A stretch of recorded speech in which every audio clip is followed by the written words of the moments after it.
Dictation 100 शब्द प्रति minute start होगा 5 सेकंड बाद।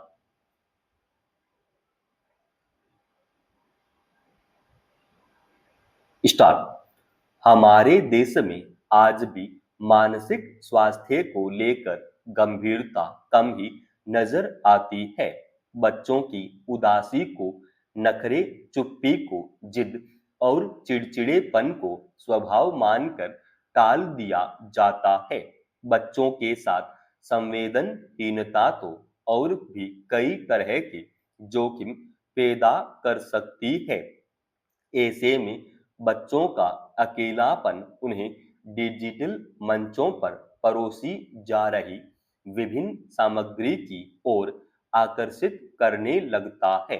धीरे धीरे वे आभासी दुनिया में ऐसे खो जाते हैं कि काल्पनिक और वास्तविकता के बीच अंतर को भी भूल जाते हैं।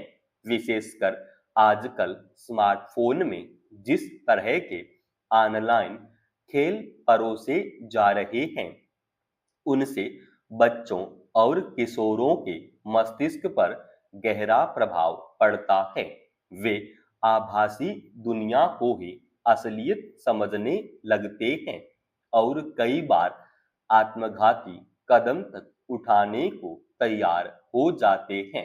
पिछले कुछ समय में देश के अलग अलग इलाकों से कई ऐसी खबरें आई जिनमें स्मार्टफोन में किसी वीडियो गेम के असर में बच्चों ने जान गंवा दी या फिर गेम खेलने से मना किए जाने पर आत्मघाती कदम उठा लिया।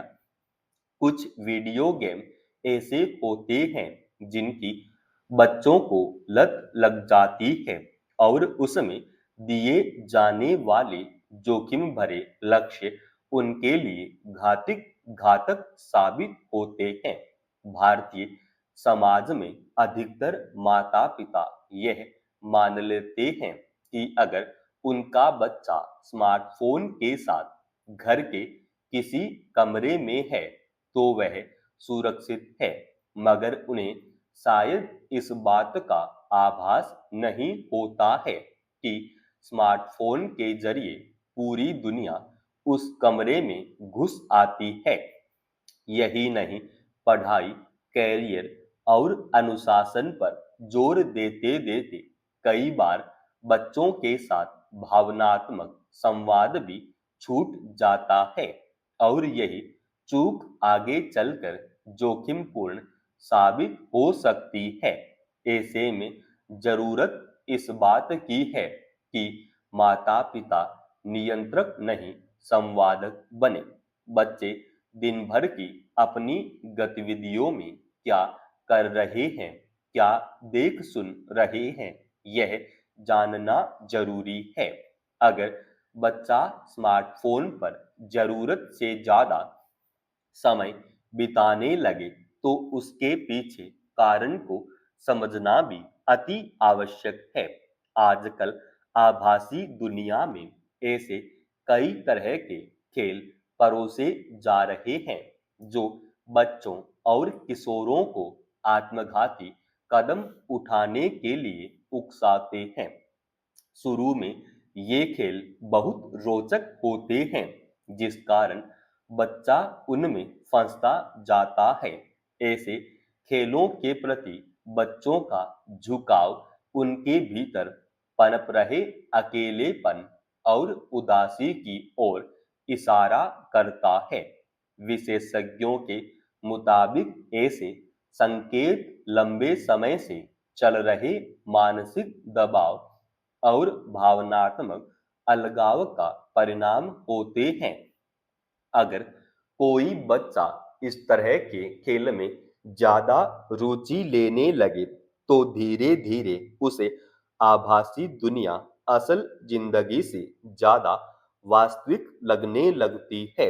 इन संदर्भों ने एक बार फिर हमारे सामने यह प्रश्न खड़ा कर दिया है कि क्या हम अपने बच्चों की बदलती दुनिया को सचमुच समझ पा रहे हैं?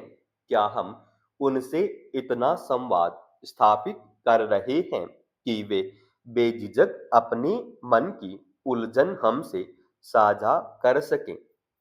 आभासी दुनिया के खेलों के जाल में उलझे और लत का शिकार होकर गुम होते बच्चों की त्रासदी सिर्फ कुछ परिवारों से जुड़ी नहीं है, बल्कि यह एक समूची पीढ़ी का संकट है जो वास्तविक दुनिया से कटती जा रही है, जहां भावनाएं स्क्रीन पर व्यस्त होती हैं, रिश्ते आभासी हो जाते हैं और पहचान एल्गोरिदम गढ़ते हैं।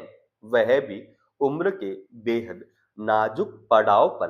किशोरावस्था की बात की जाए तो यह जीवन का वह दौर होता है जहां भावनाएं तीव्र होती हैं, खुद की पहचान बन रही होती है और उस पहचान की स्वीकृति की भूख सबसे ज्यादा होती है। इस उम्र में डांट, तिरस्कार या अचानक लगाया गया प्रतिबंध कई बार किशोरों द्वारा अनुशासन नहीं बल्कि अस्वीकृति के रूप में ग्रहण किया जाता है।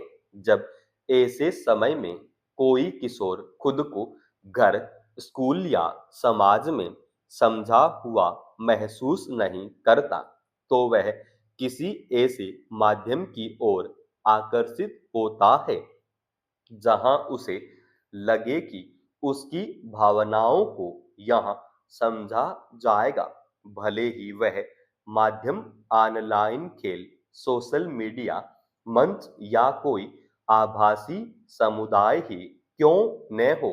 यह समझना बेहद जरूरी है कि ऑनलाइन खेल या डिजिटल सामग्री सीधे तौर पर आत्मघाती व्यवहार का कारण नहीं होते, उनकी ओर आकर्षित होना एक संकेत होता है, मन के भीतर चल रही बेचैनी का जिसे बच्चा शब्दों में कह नहीं पाता। जब ऑनलाइन खेल या आभासी दुनिया ही दोस्त, पहचान और भावनात्मक सहारा बन जाए, तब समस्या गहरी हो जाती है। वहां जीत हार और आभासी सराहना असली जीवन की चुनौतियों से ज्यादा महत्वपूर्ण लगने लगती है। ऐसी स्थिति में यदि बिना संवाद और समझ विकसित किए बगैर बच्चों या किशोरों के स्मार्टफोन के इस्तेमाल पर अचानक रोक लगा दी जाए, तो वे खुद को पूरी तरह अकेला महसूस कर सकते हैं। हालांकि आज के तकनीकी दौर और इस उम्र में आभासी दुनिया की सामग्री से प्रभावित होना स्वाभाविक है, मगर समस्या तब पैदा होती है जब यह आकर्षण वास्तविक जीवन से पलायन का माध्यम बन जाता है। कुछ किशोर खुद को उस काल्पनिक दुनिया में ज्यादा सुरक्षित महसूस करते हैं जहां भावनाएं सुंदर दिखती हैं, रिश्ते आदर्श लगते हैं और संघर्ष टास्क दिखते हैं। धीरे धीरे वास्तविक जीवन उन्हें कठोर, अस्वीकारात्मक और बोझिल लगने लगता है। यही प्रवृत्ति कई बार जोखिम में डाल देती है। समाप्त। दोस्तों, आज के इस डिस्कशन का पीडीएफ फाइल हमने हमारे Telegram channel study with H Swami पे डाल दिया है, जिसका लिंक इसी वीडियो के डिस्क्रिप्शन में डाल रखा है।